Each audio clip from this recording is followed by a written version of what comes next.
Everybody's looking for stuff. There's the stuff you need and the stuff you want. And everybody's wants and needs are different, except that everybody wants a deal on their stuff. The Explorer store at Greenback Street is the best place on the net to get cash back on your stuff from more than 1,000 US retailers, like these guys. Your cashback shopping account is free exclusively at greenbackstreet.com/explorestore. Or if fast, use promo code 79878.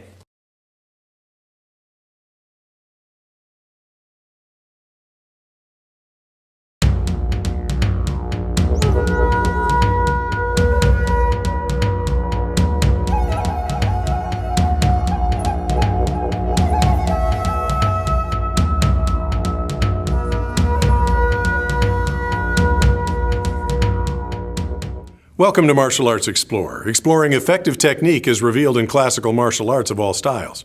I'm Scott Combs. Martial arts students can come up with all sorts of ways to defray the cost of training. Case in point, Maddie needed to buy some Sai, but she didn't have enough money, so she came up with a wager we simply couldn't pass up. Watch this. All right, so here we have a bet going on. What's the bet? Okay, I bet that I can hula hoop through the duration of an entire adult class without the hula hoop dropping, and if I win, then you and Scott have to pay for half my side. And if I lose, I will bring a whole plate of brownies that are my mom's special recipe to you guys. All right, so we get brownies, or you get size. Yeah. Okay, for an hour. Yeah. An hour. All right, no way you can do it. All right. I think I can. Now, is there any caveats to this? What? What are the exceptions? I can throw stuff at you, right? No. No, we can send white belts over here for stuff? No. No, we can throw beanbags at you? No. Push you? No. Okay, so we're saying we have to leave you alone. Yeah, you have to leave me alone. You can't touch the hoop. You can't touch me. You can't say obnoxious and stupid things like, Maddie, there's something in your hand. I'm kidding. I'm kidding. I'm kidding. Anyway, you can't lengthen out the class for an obnoxious amount of time, and... You have a lot of rules, okay. Yes, because I know you guys cheat. I have Kat as a friend. What I don't think we've ever cheated at anything before. All right, well... Okay, now I see you must have an illegal hula hoop that has duct tape. This helps it stay up, is that the problem? It's broken. Actually, it's worse. It's worse? Yeah, because it's broken. No, I'm pretty sure that we should disqualify you for the hula hoop right there. Are you kidding me? It's broken, it's busted up, and I had to replace it with tap water, and distilled water works much better. Well, I suppose it's better than beer. Shut up. Shut up!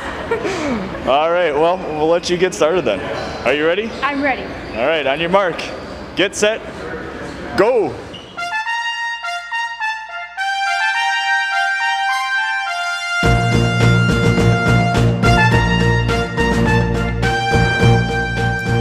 See what I mean?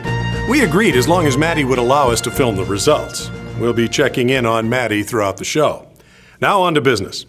Senior Master Instructor Chris Thomas is with us to wrap up his series on Taekwondo backstance in classical view. We have another edition of Survivors and an interesting look at interpreting a forearm strike in the Explorer segment. But before we get to Mike, let's see how Maddie's doing.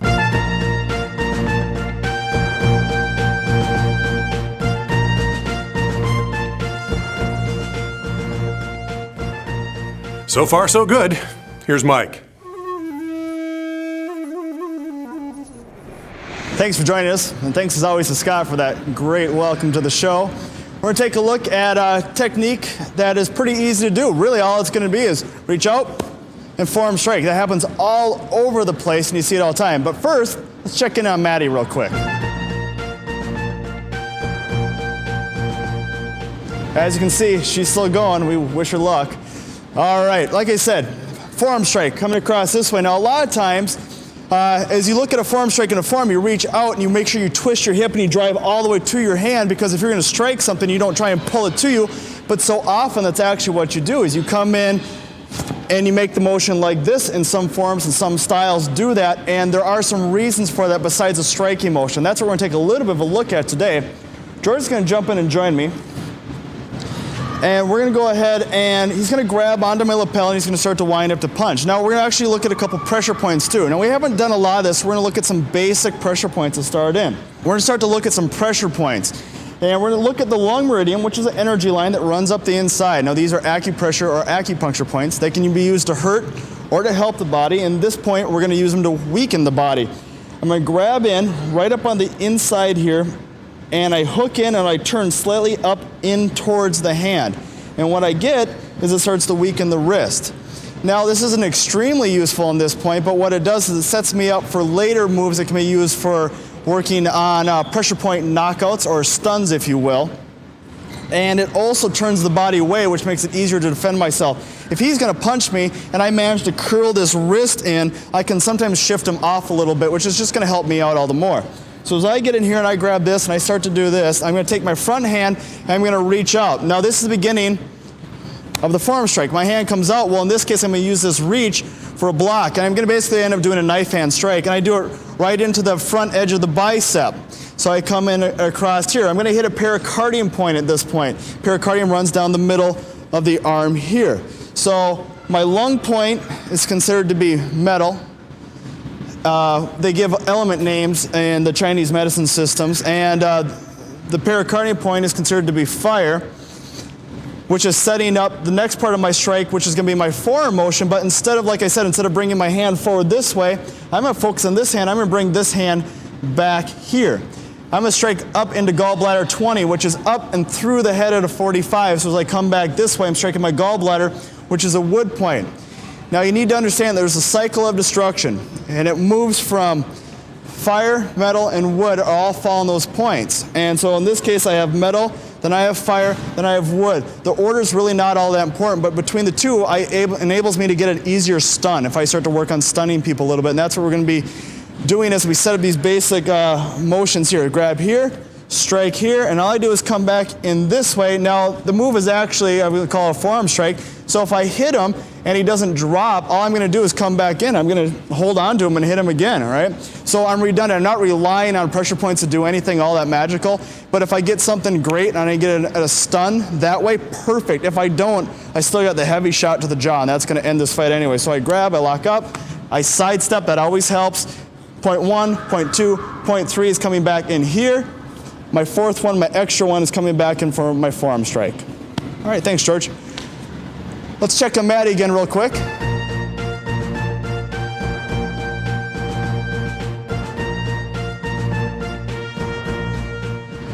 All right, now getting the class together, let everybody give this a try. All right, guys, we're working a forearm strike today. As in our beginning forms and so many other people's forms, forearm strikes happen all over the place. And in this particular situation, instead of focusing on the forward positive motion of my arm hitting the forearm, we're really working more on the backhand, and we're actually even going to use the reach. So if I was going to reach out and strike, we're using this entire motion and hitting some pressure points along the way. George, maybe jump back in with me again. All right, now it's a lapel grab and a wind-up. So he's stabilizing me and he's going to hit me. I don't have long to react, so all I do is I hook in and I grab here. I'm touching the lung points across the inside of the wrist on the thumb side, and you hook and bring in this way. And you see, I get a little wince and the body tips forward and I start to pull him a little bit. At the same time, I'm in a sidestep. It's always better to move to a 45-degree angle when you can. It gets me out of the range of this hand a little better. So as I do this, I start to step. Now this hand comes, I'm going to shoot in. All I'm using is a basic knife hand strike, and we're striking into the bicep, which is on the pericardium energy line here. All right, so I've hit a metal point, I just hit a fire point. Now if I'm working cycle of destruction, and according to Chinese medicine, acupuncture, acupressure, all right, the next one is my wood shot, and it achieves a nice stun. So as I'm here, I reach across, I hit up and into gallbladder. Now make sure you guys aren't hitting each other. I don't want anybody falling down and having to revive anybody. Come across this way, reach up and strike here. I'm going to basically use a ridge hand, or I can even use the bone edge of my wrist down below to strike up and across this direction here.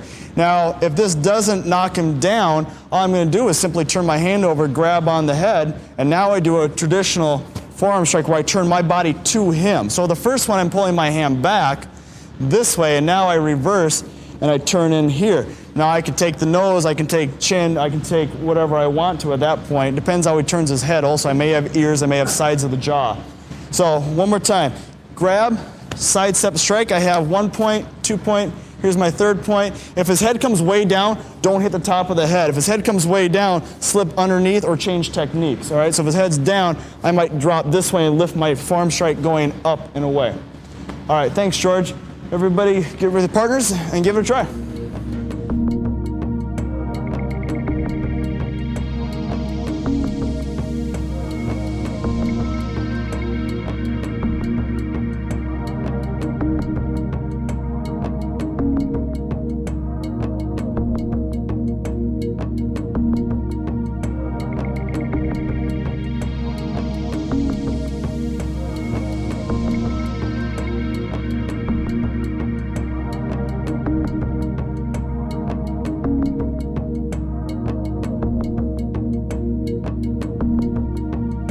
Now, if you don't grab on here. Now, if you come in and you're getting down a little bit, if I'm having trouble reaching out, make sure one, you slide in. Two, you can tug down and more on this. So as I'm here, make sure you step off line. And here, if I pull this harder and I slide up, I get more distance and it's gonna make it easier to reach. And all I do is here and I slide my hand through. So I hit, slide deep, and then I just bend my elbow and just give my hips a little twist back as I come across. Yep, come back to it.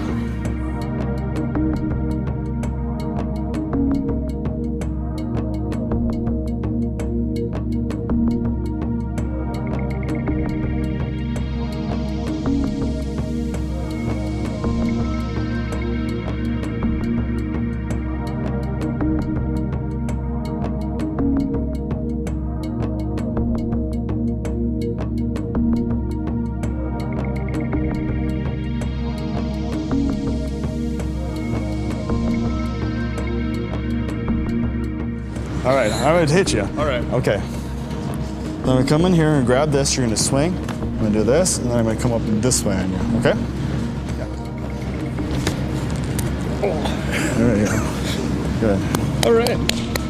All right. Now, as you're doing this, if you start to have any differences of height, you make sure you drop in deep enough. So if we start this and he grabs on, Jason's got a hold of me, I grab, here he comes in, I do my side step and my strike. Now if I'm down a little bit and I'm having trouble reaching, make sure as you do this, give a little more of a tug on this hand and shoot forward and get my elbow up on top here. So this lowers this down and I'm lowering it by pulling him here. So I want to slide in, which allows me to bring this hand back over and get the strike. And now the one thing we want to watch out for is the angle and direction isn't down this way, so I don't want to come down here. I want to make sure I'm striking up and away. So as I'm coming in here, as I step in, I still want to be at the angle that I can come up and through the head. Now angles change depending on where the head is. We're assuming he's standing up straight and the shot goes through towards the center of the top. If his head is tipped down this way, now the angle changes and comes still relative to his body. And that's very important to remember. And the other thing is the striking surface. As you do this, you need to do something that's comfortable for you, but I see a lot of people doing some extra motions. Now there's times when this might work depending on your size and your ability levels, and there's times when you may want this, but be careful about how you move because sometimes you're just making yourself slower by coming up and trying to come in and wrap something with your palm heel this way or something like that. Make sure you use an appropriate edge to strike with. And it doesn't have to be a really hard part. It's not like you have to use a knuckle or something extremely hard. Just make sure whatever you do has sufficient force and energy coming through it. Thanks, Jason. All right, thanks for joining us. We're gonna give you back to Scott.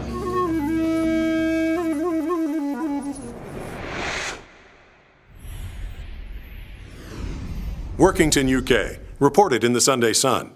A 16-year-old girl was out alone on a local street at 4 a.m. She was approached from behind, punched, and dragged into an alley. Police believe her attacker intended to sexually assault her, but she managed to make a call on her phone and the attacker fled. Did you hear that? All she did was make a call on her cell phone, and not only did the attack stop, but the attacker ran away. Now, some people believe that if you resist an attacker, particularly if you are smaller or weaker, it will only enrage them and they will do you more harm. However, a study released a few years ago by Jong-Young Tark and Gary Kleck from the Department of Criminology at Florida State University tells us that almost any self-protective measure taken by a victim leads to less injury. So you're better off resisting in any way you can. There are a couple of red flags in this story. The young lady was out alone in the wee hours of the morning. Perfect conditions for an assault like this. Our heroine survived because she didn't panic and freeze up, a state we refer to as condition black. Instead, she kept her head, and while her attacker was fumbling around, produced her cell phone and made a call for help. You should always be aware of your surroundings when you're out in public. This isn't paranoia. It's simply a state of heightened awareness we refer to as condition yellow. If you have to go out at night, try not to go out alone. Let somebody know where you're going, the route you're taking, and when you expect to be back. Keep to well-lit areas and carry a charged mobile phone. The following story is unusual for survivors, but I think it speaks to the survivor mindset. Anchorage, Alaska, reported in the Salt Lake Tribune. Devin Reese, an 18-year-old, was attacked by what is believed to be a grizzly bear about 50 yards from his home. As the bear attacked, Devin started yelling furiously, throwing elbows and punches in the bear's head and kicking when he could. Devin says he did his best to stay on his toes and move around the bear. Then, suddenly, the bear released him. He staggered up the road without shoes and called for help on his cell phone as he headed for a nearby fire station. He was given morphine for the pain at the scene, treated at an Anchorage hospital, and released after receiving care for cuts and gashes to his head, left arm and side, thighs, and waist. Anchorage Police Lieutenant Paul Honeman says he didn't think the bear was any worse for the encounter, but was probably surprised someone was fighting back. Lieutenant Honeman called the brawl a tie. I'd call it a major victory. Before we tackle our next story, let's see how Maddie's coming along.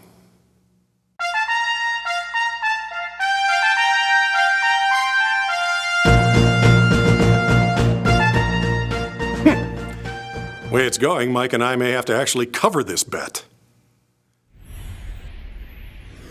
Buffalo, New York, reported in the Buffalo News. A man escaped a flurry of shots fired at him in a drive-by shooting, but ran into some trouble when he attempted additional self-defensive techniques. It was about 12:30 a.m. last Wednesday.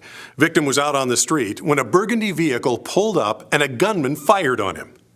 The man, whose identity has been withheld, told detectives he attempted to return fire and accidentally shot himself. No charges have been filed against the man because apparently there are no laws against shooting yourself accidentally. So our sharpshooter was treated at Erie County Medical Center and released. The story's headline: Man shoots self in self-defense. Didn't tell you to hit any place in particular, except a few of you when I was talking up close. If some of you are down-ranked, I would go hit right here or hit at this angle. But for most of you, it was okay just to hit. See, it worked without you knowing where to hit, just to hit, because hitting is good. Hitting is fun. Better to hit than be hit. However, the next step is, once you have a sense of the movement with its application and then I'm hitting, then the next question is, where am I hitting? And that becomes, and then the question after that is, why am I hitting there as opposed to somewhere else? So you go through this process, you go, oh, it's not a block. I see, oh, the stance is this way for a reason. Oh, I have to pay attention to where the attacker is. If the attacker's over here, it's a different technique than if the attacker's here, if the attacker's here. And understanding, figuring out where your attacker is one of the keys to interpreting the form. The reason you couldn't interpret this movement is because you didn't know where your attacker was. But once you had the attacker in the right place, then you could do it. Some of the things are, if you noticed, sometimes it was the opposite hand that was doing the work. I'm striking, but it's really the pull that's where all the stuff is happening. There's a lot of stuff in the forms that's sort of inverted. The very first thing we did was, the most important move was this move, not the out move. That's almost always the case. My sensei, George Dillman, said over and over and over again, it's the hand coming back. It's the hand coming back. In fact, a lot of my training consisted of me going, Sensei, show me another pressure point. And he would say, it's the hand coming back. Show me another pressure point. Pay attention to what I'm doing over here. You know, and what he was showing, he was asking, look at the unobvious. Don't ask, look. Pay attention. Understand the principle. If I'm going, teach me another point, and he's saying it's the hand coming back, I should pay attention to the hand coming back. And the people who got good were the ones who paid attention to the hand coming back. And they realized, that's really strong. If I'm doing down counter, notice I didn't call it a block. If I go, boom, boom, this is really strong. What if his head was here? That would hurt. What if I didn't know any pressure points? Would that still hurt? What if I do know pressure points and I'm aiming? Would it hurt more?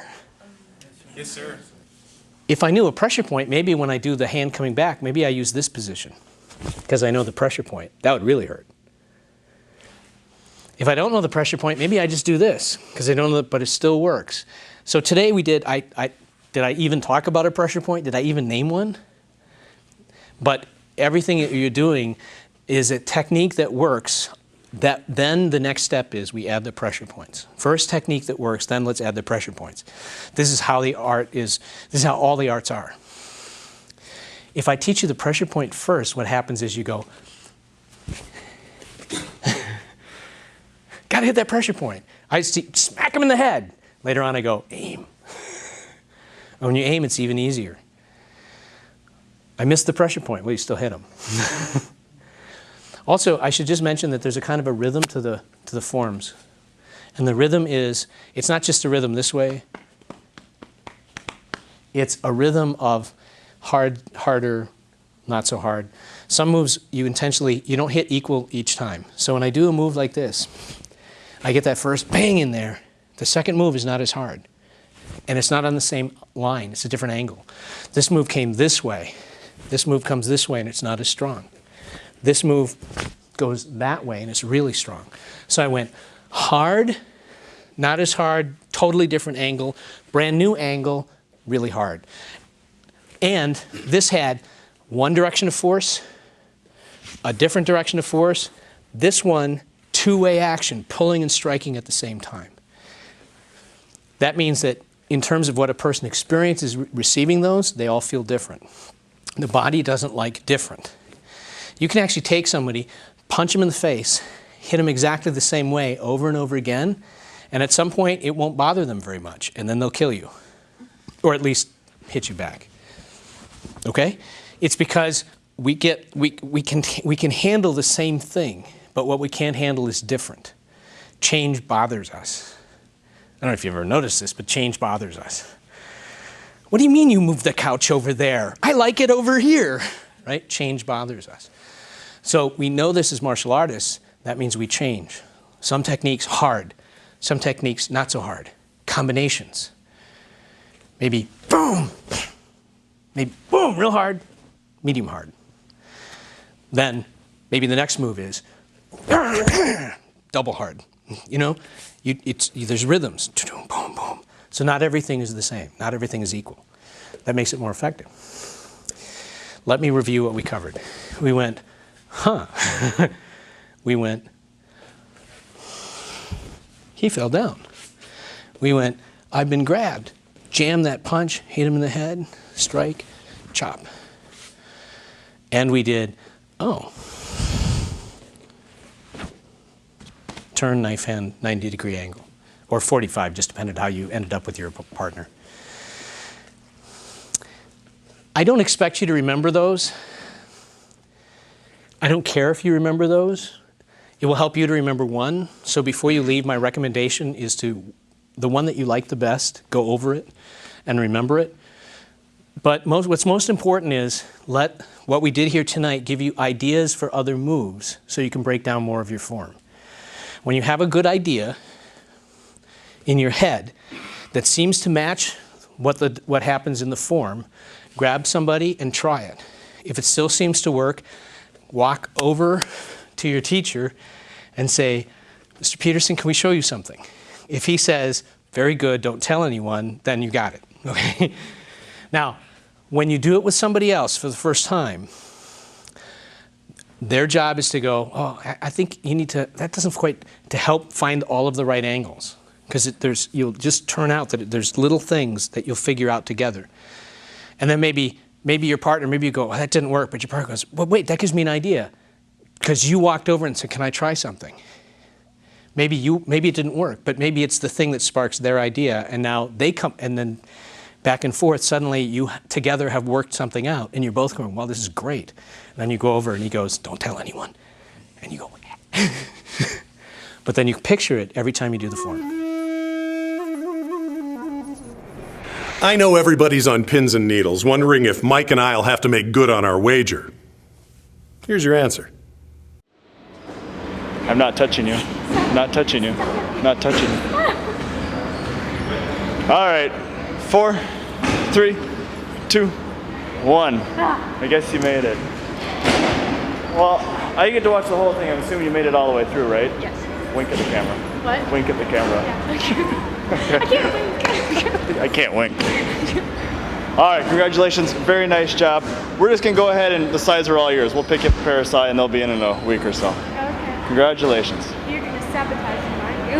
Oh, yeah, they're going to be greased. Okay.